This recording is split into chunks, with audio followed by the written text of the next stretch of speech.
And now your host, Noreen McClendon. Good evening, and this is Free to Heal, and we are another session of Free to Heal where we come together. We're formerly incarcerated and loved ones, people affected by the criminal justice system, and we come together every week so we can try to heal from the ravages of mass incarceration. So today is Tuesday, the 21st of January, and weather all over the country is crazy. We've got snow in the south, in the deep south, like people not even accustomed to snow down there. But things are, and then they said they had some, it's cold here. They said there was some concerns about fires in San Diego now. So it's just a lot going on, but I'm grateful to be here, grateful that we get to come together this week and try to talk about some things that hopefully help us move forward and also not feel so how can I say it? I don't want us to feel so disheartened by everything that's going on. I don't want us to be depressed. I don't want us to be worried about stuff. I hope and that we have some sense of uh a foundation of something other than just us that would help us to feel uplifted in times where things seem crazy, because just already the new president signed an executive order that he don't want people born here to automatically have citizenship. What does that mean? So that means, like, what he's saying is that people who, if your parents are not citizens, you would not become a citizen even though you're born here, which is the 14th Amendment gave citizenship to people born in the country. So, but it's all kind of crazy stuff. It's like all kind of weird things all going on all at the same time is my point. And so we're just in a position right now where I'm hoping that we can be better for ourselves so we can be better for the people that are in our lives. So for tonight, some time ago, I read this book by Stephen Covey, 7 Habits of Highly Effective People. And I really, as we come together, one of the things that I recognize is we could talk about what other people did. We can talk about how messed up the system is, and all of that would be true.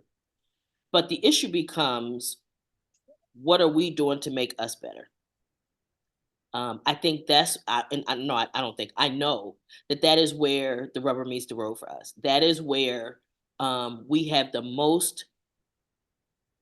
highest ability to affect change in our lives is to change us. We can't change other people. We can't, I can't sit here and just wave a wand and change the government. We can't wave a wand and change the criminal justice system. The only thing we can do is change how we respond to it and to change what we do. And one of the ways that, so most of you know, probably if you've been around Free to Heal for a while, you'll know that I became heavily involved in the criminal justice system when I was dating somebody who was incarcerated. And the relationship failed, which led to a series of things, including me writing a book and all of that. Well, the one thing that I was clear about that I never wanted for him, whether we were together or not, was I never wanted him to go back into the system. I didn't want them to have any more of his time in his life. And because he went to prison young. And I met him when he was out, and then he went back on a violation, which is when our relationship started. But I just didn't want the system to get any more of his time. And the only way that I know of to ensure that you're not going to have to give them more time is not to do things, but also know this: you may not get to decide. You can guarantee, okay, you can say, I'm not going to commit no crime, but you cannot guarantee that you won't be accused of committing a crime. True. Right? There are too many people in prison that didn't do what they're in prison for. So we know that to be true, right? You can say, I'm not committing no crimes, but then you can't guarantee that you're not going to be accused. And through all of this, though, what you have to rely on is yourself. And you have if you become the best person that you can be, the chances of you running afoul of their system again diminishes. By the level to which you elevate yourself, the chances that you're going to give them any more time shrinks just by about the same amount. So, how do we do that? What do? We want to be effective people. We want to be effective, and what does that look like for us, right? So, one of the things that Stephen Covey he writes, everything we do is about relationship. In order to be effective in anything in our lives, we have to be able to establish and maintain relationships. A key element in being able to maintain relationships stems from our perceptions. Think about that. Our ability. So if I perceive you to be somebody that's shady or whatever, or inferior to me, I'm not likely to try to maintain a relationship with you. Because I perceive you. You may not be guilty of whatever it is that I perceive. That doesn't stop me from perceiving you that way and treating you that way. For example, what is that buzzing like that? Or is that you? What is going on? It's me. What in the heck? I'm sorry, you guys. Okay, anyway, in order for me to be, I have to perceive things a certain way, and that's what makes me function a certain way in relationship to you. There are people in this, I know that to be true, especially in my line of work, because I have tenants that I've never met. So our nonprofit has built and we operate affordable housing. Well, there are tenants that have never met me, but if you listen to them, They know you. that everything about me. They know who I'm sleeping with. They know what I'm doing. They know how I'm spending the company's money. They know everything about me, and they have a perception of me. But chances are, it don't have nothing to do with who I am at all. I think about, the perception in the public at large about what it means to be a convicted felon, right? Like, they don't have any idea of the quality of people that have been incarcerated. And what I mean is there's high quality people that get caught up in the system. Another thing that always disturbed me was the notion that just because a person went to prison, that somehow they're dumb. Criminals are dumb. That's what people think, Yes, isn't it? that's They true. do. They think that. They can't read. They can't write. Yeah. They just literally didn't have a mother, didn't have a father. Yeah. They were just people just outside all by themselves. They take care. No, that's not true. It's not. It's so not true. But if you treat people that way and you assume those certain things about them, what you will find is that you will misjudge and you'll lose out. But again, the point being, how do I become an effective person? And effective for me is things that work out in my favor and with the least amount of drama and doing harm to other people, because we don't want to do that either, right? Mm-hmm. So these are the ways that no. I raised my hand. Okay. A lot of people a lot of the tenants, some of the co-workers, but we're not advocating for her to harm none of my tenants. That's not, we don't do that here. No, ma'am. No, ma'am. No, but we can't, no. So anyhow, we're not trying to harm people. We want to do as little harm, do no harm, like, medical doctors and all the people that say do no harm. We're not trying to do harm, but to be effective. And also, but at the end of the day, make sure that we get something that we need as well, that we have our needs met too. Because one of the things I find in teaching in the prison is a lot of times when the participants begin to learn, they often talk about, well, I gotta think about what other people's feelings and so on and so forth, and that's true. But I don't want people to go so far to the other extreme that I start out trying to not be so self-centered and then go to the other extreme and become a doormat, which tends to happen. People go from one extreme to the other. Yes, a lot of times people who are incarcerated have been throughout their lifetimes been selfish and done things that were selfish or self-centered. But they still have needs. They're still human, and they still need to be cared for and all of those things. So there has to be a balancing act. Anything healthy, as we talk all the time, indicates if there's balance in it. So we have to be careful not to go too far to the other extreme. That at first it was all about me, now it's all about everybody else but me, and that's equally as unhealthy as it being all about a single person in a relationship. But you got to maintain relationships. How do you do that? You nurture relationships. You put time and energy into relationships. You call people. You check on people. You make sure that you're showing up for people. You know, these are the things that you do. So he says each of us tends to think we see the world, see things as they are, that we are objective. But this is not the case.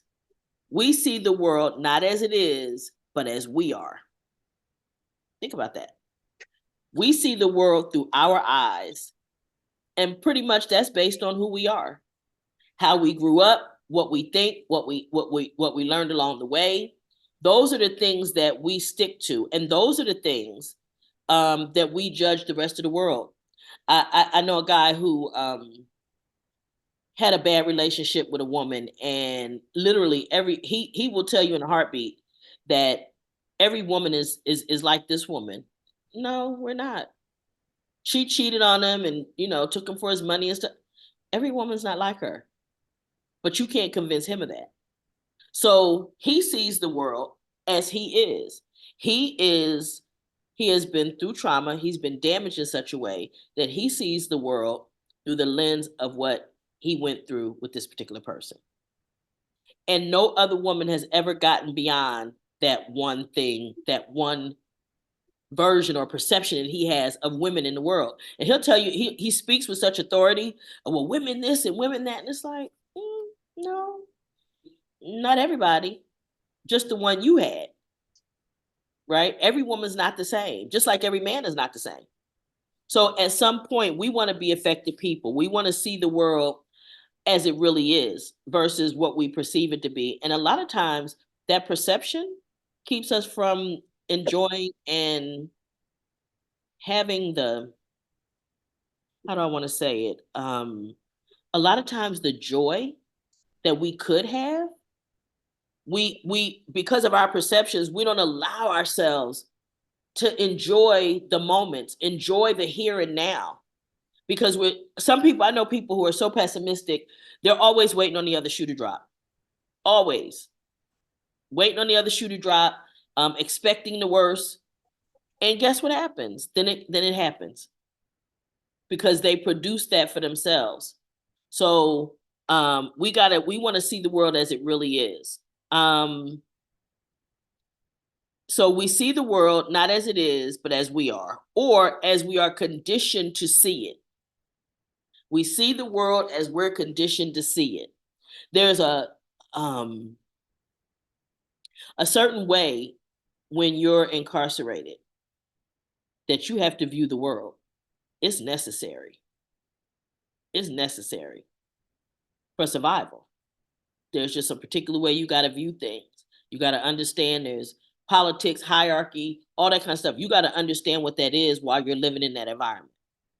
But this is the thing. When you come out, you're not still in that environment. And in a lot of instances, it's hard to turn that off. It's hard to go to figure out what another normal way of functioning is, right? It's hard to know, to make that shift from what that world is to what this world is, okay? Which is why I talk a lot about the identity crisis that people face when they come home. Because now the question is, who am I now? Now that I'm not incarcerated anymore, I definitely am not the person that went into prison, because that's not even possible.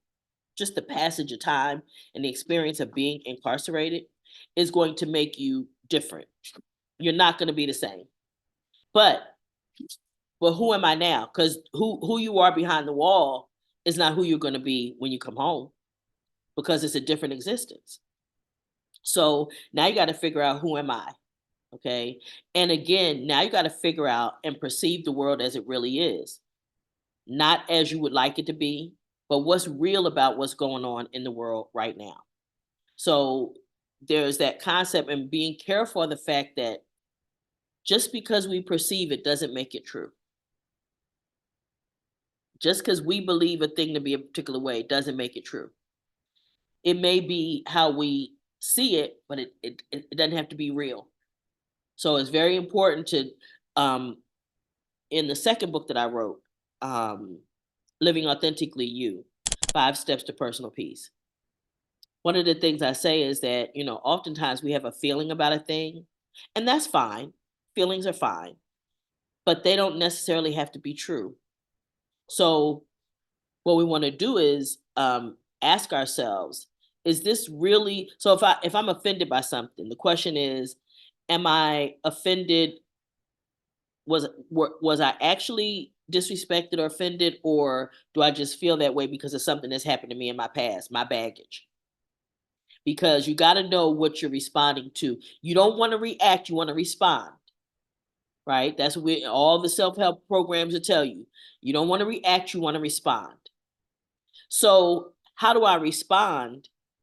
But I got to have the right information. The best decisions are made with the most information, the informed decisions. So if I know what's real, then I can make the best decision, the best informed decision I can make for myself and for whatever circumstance I'm dealing with. But I can't do that if I'm functioning off of my feelings, my perception. I think it's this way, but it's not really that way. And then we fly off the handle based on how we perceive a thing versus what it really is. And that's where a lot of damage takes place in relationships. The damage takes place in those spots because we're not functioning from reality, we're functioning from what we think it is. So it's very important to pay attention to to know. To try to change outward attitudes and behaviors does very little good in the long run if we fail to examine the basic paradigms from which those attitudes and behaviors flow. Unless we're looking at where all this, where my thoughts and stuff come from, and we don't know whether they're real or not, it doesn't do us very good, and it's hard to make a change from that place because we're not being realistic. Okay, we're not dealing with what's actually happening. So he says a saying, what you are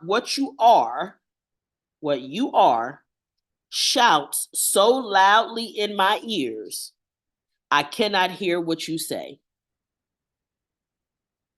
What you are screams everything. I had a lady ask me one day, well, Noreen, how does a guy know that I got low self-esteem? I said, look how you walk. Look how you walking. You walking like you're depressed, right? You're walking like you slouching, and the look on your face, everything about you says I'm depressed. So yes, your body language, you ever hear that? Body language, yes, body language will scream at you. It'll scream to anybody else around you who you are. So what you are shouts so loudly at me, I can't hear what you say. Forget what you say. I'm looking at what I look at. Like, this a person could be out in the street and they're all disheveled and looking crazy, talking to themselves, and then they want to come up to you and start telling you, well, you need to go invest in something. You're gonna look at them like they're crazy. First of all, you looking crazy. Your clothes are a mess. Your hair is disheveled, and you want to tell me where to invest my money? What you are, which is something is not right, because I've never seen a person that's not all there mentally be able to coordinate themselves and their outward appearance shows what's going on in their minds. You'll see it. You'll see, like, oh, that person, something going on with that person. You looking, you're like, yeah, because what you are is shouting so loudly. Whatever you saying to me, you offer me financial advice, I can't even hear that because I see who you are. I see what you are. So we got to be careful about what we perceive, but also what we project to the world too. Okay, because people will judge us based on their perceptions of other people and factor in, like, you could do something, they think, oh, That's like that other thing. That's that like what the last person did. No, it's not what the other person did. It's something different, but you perceive it that way, so you go function from there and start going off on people and telling people all kind of stuff because you perceive that this was the same treatment or behavior as the last person, and it's not necessarily so. It's not necessarily so. So it matters. The other thing that comes up with that he writes is the character ethic is based on the fundamental idea that there are principles that govern human effectiveness. Natural laws in the human dimension that are just as real, just as unchanging, and unarguably there as laws such as gravity are in the physical dimension. So there are things. There's a character. Who you are, again, character matters. No matter what people say, character matters. In employment, and remember, everything is about relationships. So in employment relationships, I used to tell people this and I use this example often. Worked for a law firm. This guy, they would do a Christmas party. They would have alcohol and stuff. And every year, for 3 years running, they offered us taxi vouchers in case you drank too much. Well, 3 years in a row, we carried this guy horizontal to the taxi. The company offered taxi vouchers. They didn't expect you to use them.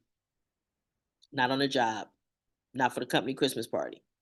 So I knew that he was in jeopardy because they're not having you. This whole prestigious law firm, when I tell you it's a prestigious law firm downtown LA, and they will look at it and say, okay, if you don't have sense enough to know not to drink on this job like this, how can we trust you with anything else? And that's what happened. Literally, he made a mistake he was the head of the duplicating department. He made a mistake on a copying job, and they fired him. They didn't fire him for the mistake. They fired him because he was drinking on the job. He was, even though it was a Christmas party, because they don't feel like he had good judgment. And your judgment is going to be called into question when you're in environments behaving inappropriately.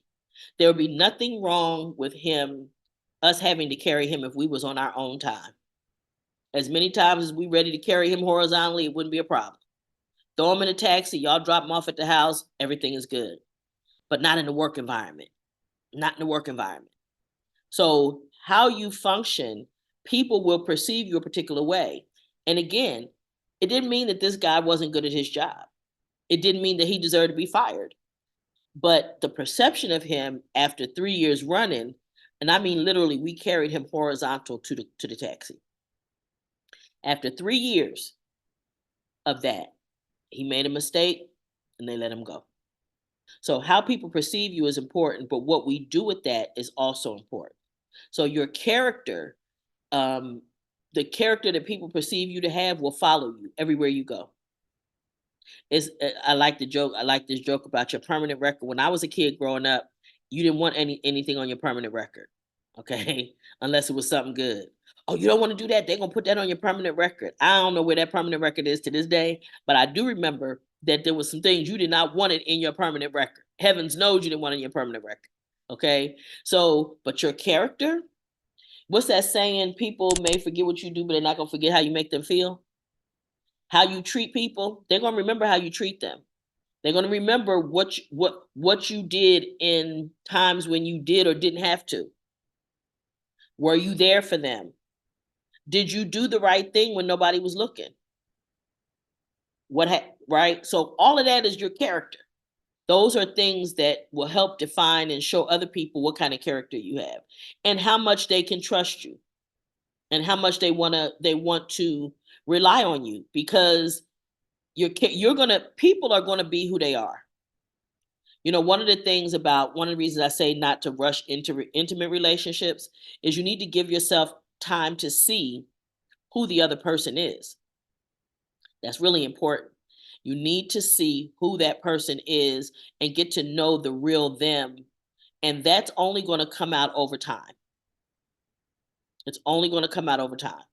So you got to give yourself an opportunity to see who that is. But in order to be effective, we need to pay attention to what we see and what we perceive the world to be. Okay. And then He goes on further to say, every behavior is an attempt to satisfy a need. The attempt may be misguided or unsuccessful, but it is our best effort at any given time to satisfy our needs. So no matter what circumstance we've been through in life, people, you tend to do the best that they can in any given circumstance. The idea that robbing a bank is not a good idea. Somebody might think, well, I need this money for my child's surgery. I'm gonna just rob a bank. It wasn't wise, but at the end of the day, in their mind at that moment, that was the best option that they had. Okay, so what you wind up doing is you wind up doing something that is inappropriate and out of order, because what you're doing, but because you're trying to meet a need. And that would be a survival need. That may be, my child needs a surgery. Well, the only place I know to get that money is to rob the bank. It's misguided, it's wrong, it's illegal, it's a whole lot of things. But it was that person's attempt, in whatever desperation, whatever mode they were in, that was their attempt to address the situation in that particular given moment. It's not that that they're just bad people. They just made a bad decision and a bad choice. But it was an attempt to meet a need. Okay, we do things because we have needs. And what are our basic needs? Survival, love and belonging, power, freedom, and fun. My favorite one. I want to have fun, y'all. I want to have fun. It's also one of the ways you could tell if your relationship is healthy or not. If you're not having fun, chances are it's not healthy. If you're not laughing, having a good time, enjoying the person's company, chances are it's not a healthy relationship. But you got to learn how to enjoy your own company too. Yes. Yes. But that comes with the steps of learning how to love yourself. Yes. And then that comes with another step in how you treat yourself and how you protect yourself. Because no one's perfect. And those are things we have to learn for our own self. And shows other people how to treat us. Sometimes you don't have to verbally say nothing to nobody, but if you show that to people, then they know how to treat you. Yes, yes. And interesting note that you're saying that too, because remember, I'm constantly saying to you about our coworkers, look how they treat themselves. Right. That's why I said it. Yeah, because I'm always telling her. So like, she gets frustrated with her coworkers because they don't, some of the choices that they make just don't make sense. They don't. But I'm constantly reminding her, you have to look at how they treat themselves. You cannot expect to get out of somebody something they don't have. You can ask me right now to go in my wallet and give you $50 and you just out of luck. It ain't in there. I got a card in there. I can get you 50, but it's not $50 worth of cash in there. So I can't give you what I don't have. I just can't. So people who don't have self-love, they don't have, they don't care for themselves in that way, you can't expect them to do that for other people, and certainly not on a job. Now, our company's mission is to take people from the community that have some skill and kind of raise them up so that they may go on to get other careers and work for other people as well. We've been doing it for a long time. So under normal employment circumstances and in normal employment relationships, most employers wouldn't tolerate some of the stuff that I tolerate. On my phone. Okay, you gonna call the people and tell them to call the authorities.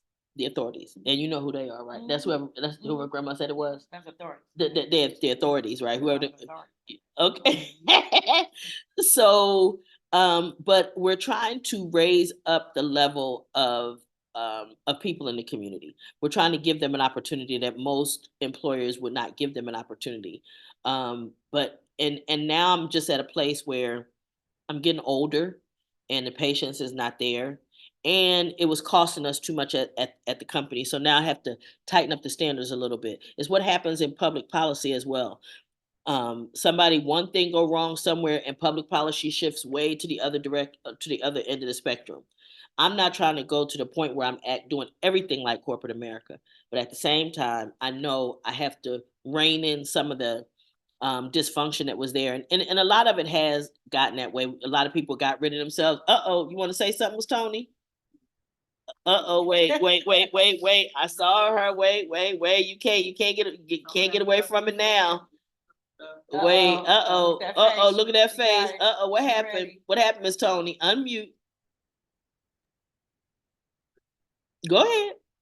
I think coming from corporate America into the nonprofit sector, that I think the exposure of trying to find that balance, I'll put it to you that way. The inefficiencies and what sometimes is at stake is a very delicate balance. And when you talk about, reining in and those things, it kind of, it really hits home in dealing with the situation where um, you know the the employee was just allowed to have such egregious behavior that at the time that they were terminated, they were actually pissed off. And so I said, well, this is, from explaining it to a woman, this is the boyfriend, the husband that you let cheat on you not one time, not two times, but three times. And now that you say you're not going to accept it anymore on this particular fourth time, they're What you talking about, Willis? right. They're pissed because the pattern that you have established. And for me, going into passing my second year, just kind of, because I will say, the hood birthed me, but corporate America raised me. So Yeah. I do have the balance, but I think that it was kind of finding my balance in that process. um, and you know taking some steps to say, I had a conversation with an employee today, and I was like, I'm gonna hold your hand, but you're gonna knock this shit off. And you complain to me about your supervisor, but you don't even understand how you pissing your supervisor off. Mm. And you have to, and now I am a little more comfortable where I can bring down some of that corporate behavior, but elevate some of that ghetto behavior and find Yes. that path, because now we're on the same page. And I said to them, um, we're all human, but when you begin to do this petty, immature, and unnecessary stuff, you pushing your supervisor's buttons. And I can have a conversation with your supervisor to tell them about their behavior. But now I'm here to talk to you about yours, because what I saw from you, what I got in email, what's your problem? And that's exactly how I said it. What's your problem? Yeah. I got no problem. I got no problem. Oh yeah, Okay, you so do. tell me why you did this. Tell me why you going off the reels. Mm-hmm. Because, well, I don't want to get fired. I said, I never said anything about you getting fired. I'm asking you, why you doing this? Like, you are, for at the time, for lack of a better term, and after I said it, it fit. I said, you, my dear, are in your own way. More often than not.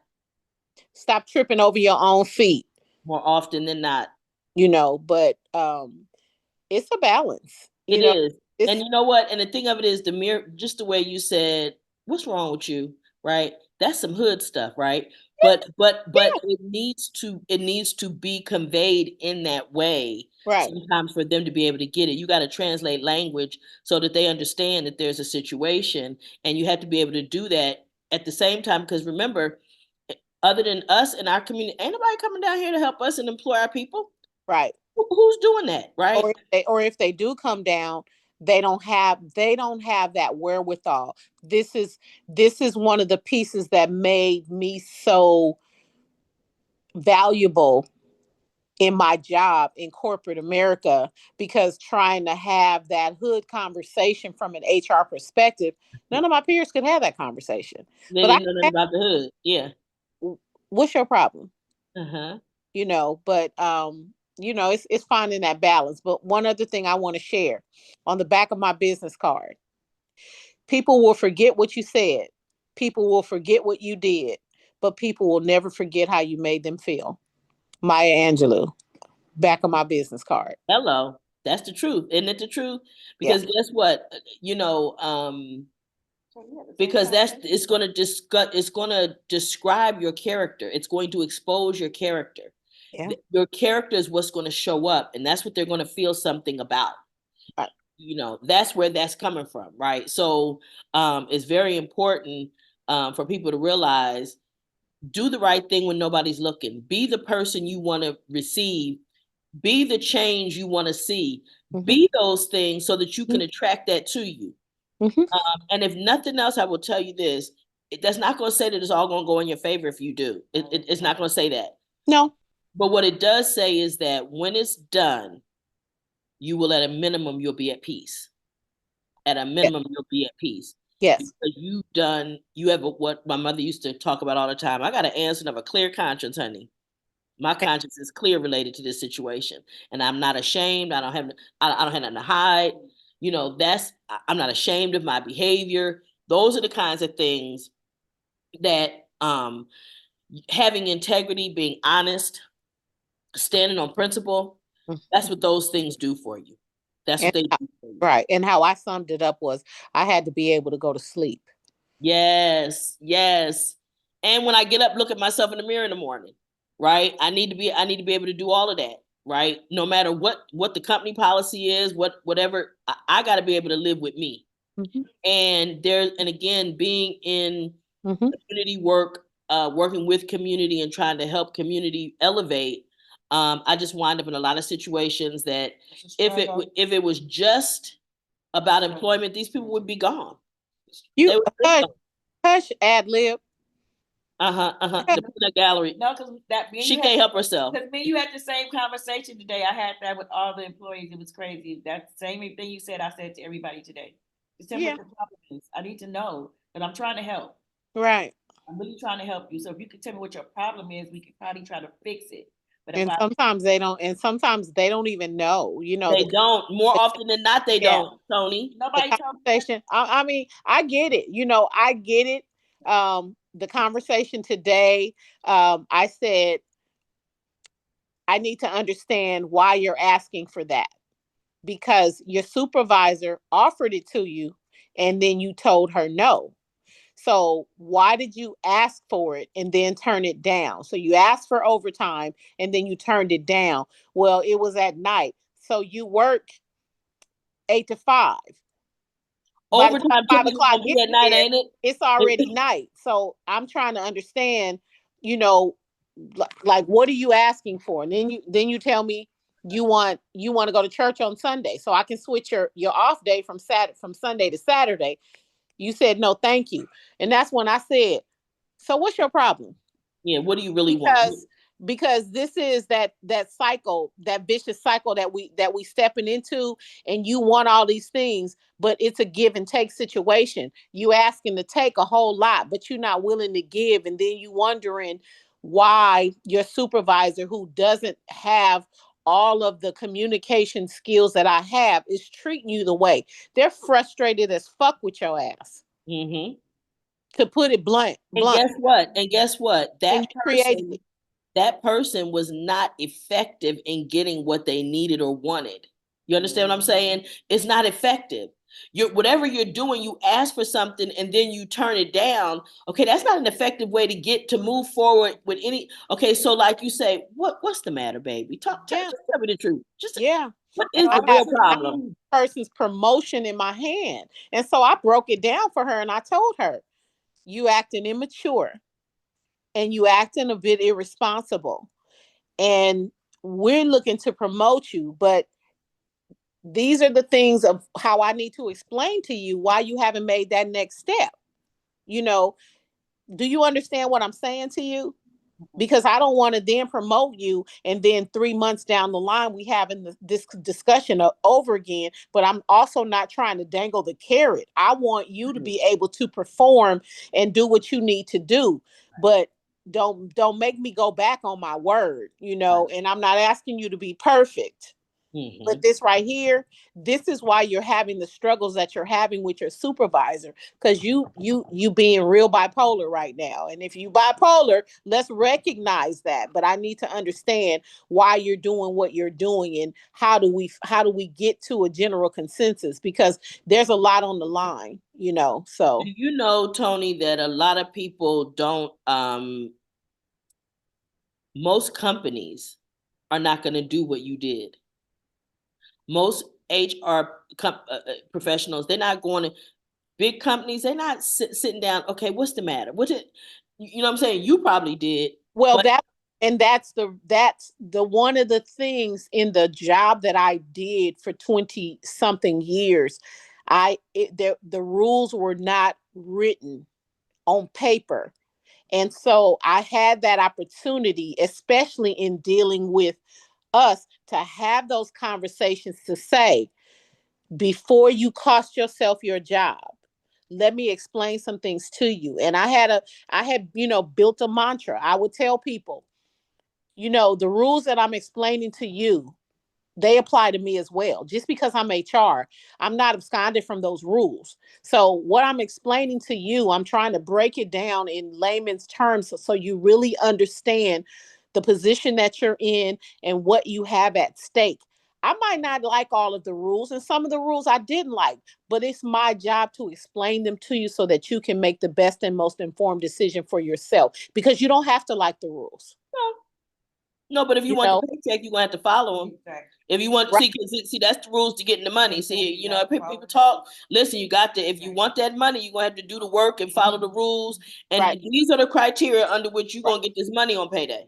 Right. And so I was fortunate, like I, have said time and time again, I actually loved my job, and it was the hardest thing to retire. I retired for personal reasons, and financial reasons, with the direction of the corporate status of the company. But what I did, I felt a great satisfaction in explaining things to people so that they could understand, and they could, kind of not be so mad, but be more proactive in their life. And so I had like the best of both worlds. I had those corporate, rules, but I also had a space where it wasn't so defined, and I had the ability to get in your tuck and rolls. And so I think that's extremely important on why I can, metamorphosize into what I need to do in this nonprofit space. Mm-hmm. And listen, they're lucky to have you in both instances, because that translation of language and understanding is really important, and it helps to Very maintain the employment relationship. I need everybody. Let me just say this. I'm going to say this again. Everything is a relationship. Everything is about relationship. All business is done on a relationship basis. Intimate partners is relationship, friendship with your children, sibling, parents, all of that is relationship. Even, as a nonprofit, people talk a lot of times, oh, this grant application came up, da da da. Okay. But who has a relationship with the funder? Because you see, if nobody has a relationship with that funder, 9 times out of 10, by the time that grant hits the street, meaning there's a notice of funding availability or RFP requested or whatever, the majority of that money's already decided who it's going to. And that's because those people have relationships with that funder. So you need to have relationships, but everything is done on a relationship basis. And what does it say? You got to maintain those relationships. What does that mean? It's like you get your oil change on your car. It's certain things you got to do to maintain relationships. You got right. to be a friend to have a friend. You have to feed that relationship. Yes. Mm-hmm. Yes. You got to feed it, because people, it will starve. I tell people, like, think of a relationship, particularly with intimate relationship, like a muscle. If you don't feed it good food, if you're not seeing about it on a regular basis, it's going to get flabby. It's not going to work as well. because there's no interest put into it. Even in structures, houses where nobody live in deteriorate and they look broken down because there's no life in it, there's no caring for it, and nobody has to do anything to it. It'll just start to deteriorate. Nobody there to do the upkeep.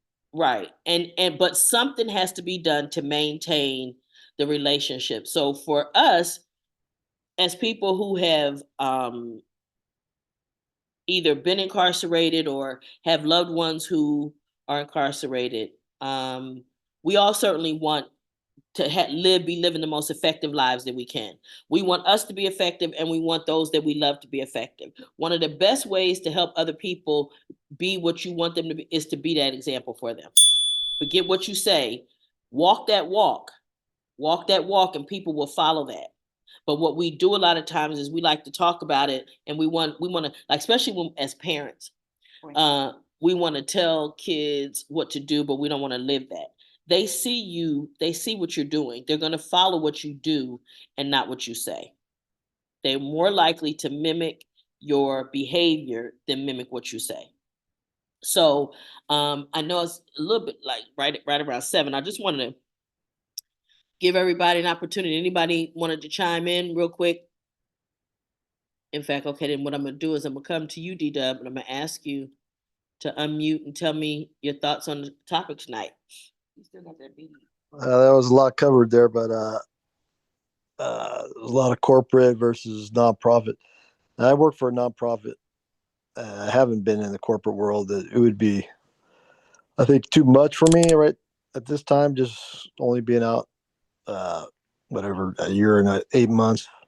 And before I went in, I was in construction, so it's not either of those worlds. So I would be highly uncomfortable in the corporate offices or anything like that right now. I can't even picture myself doing that.